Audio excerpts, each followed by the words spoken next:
আমি এখন কলকাতাতে এসে গেলাম ফাইনালি। তো হজ যাত্রা চলে যাচ্ছেন, এই দেখেন দৃশ্যটা। তো দেখার পর শিলচর থেকে অনেক লোকজন যাচ্ছেন, এই দেখেন পুরা আসেন এই ফ্লাইটে ইন্ডিগোতে উঠে। তো আপনার হজ যাত্রা মানে দেখতে পাবেন যে এই যে দেখেন। তো আপনারা নিশ্চয়ই শেয়ার করবেন যে আমি পুরা 3 দিনের যেটা নাজারা আছে ভিউজ সব কিছু দেখিয়ে দেব। সব হজযাত্রী আছেন, তাছাড়া আমার সঙ্গে আছেন মা বাবা সবাই আছেন।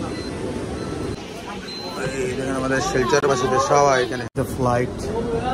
তো এই ফ্লাইটে আই থিঙ্ক 23তে যাবে, তো সৌদি আরবে জেদ্দা। দুবার দেখতে পাবেন যে আমরা কলকাতা এয়ারপোর্টে এসে গেলাম। তো এখান থেকে আমরা মুসাফিরখানাতে যাব। তো এই যে বিশাল হজ যাত্রা যেটা এই দৃশ্যটা আছেন এই দেখেন পুরো। তো আমার আম্মু আব্বু কোনোদিন যাচ্ছে হজে, তো 23তে। তো 23তে যাবো। সব জায়গাতে এই মমতা দিদি আছেন। কলকাতাতে অনেকদিন পরে এসেছি, তো নিশ্চয়ই আপনারা দেখতে পাবেন এই যে পুরা মানে কলকাতাতে পুরা মানে হজ। তো আমরা এখান থেকে যাব।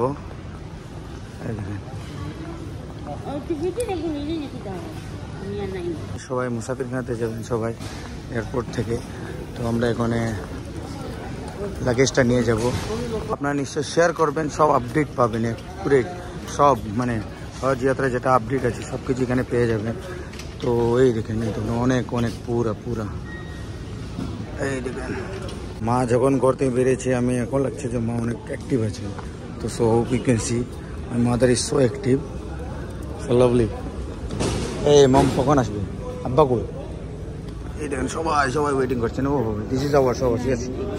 yes this is right.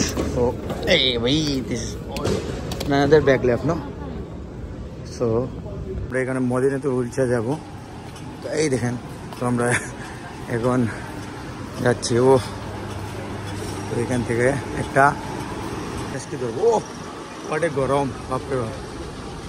Temperature is very high. So আমার সঙ্গে থাকবেন, দেখতে পাবেন যে আমি পুরা হজের যেটা ট্যুর আছে দেখিয়ে দেবো। ও ভাই সুপার। তো এইটা আমাদের লোকাল ট্যাক্সি আছে, এইটা দেখতে পাবেন। তো এটাতে বলে কলকাতাতে ফেমাস হয়ে, আই থিঙ্ক এটা বন্ধ হয়ে গেছে, বাট এটা তো চলছে। এটা কনফিউশন আছে এটাই। এখান থেকে আমি নিয়ে এখন মাকে নিয়ে যাবো ট্যাক্সিতে যাওয়ার পরে এইখানে মুসাফিরখানাতে যাব। এই দেখেন আমার আব্বা জানে এইটা নিয়ে যাচ্ছেন বাবা। তো আমি পুরো দৃশ্যটা দেখতে দিয়েছি। হ্যাঁ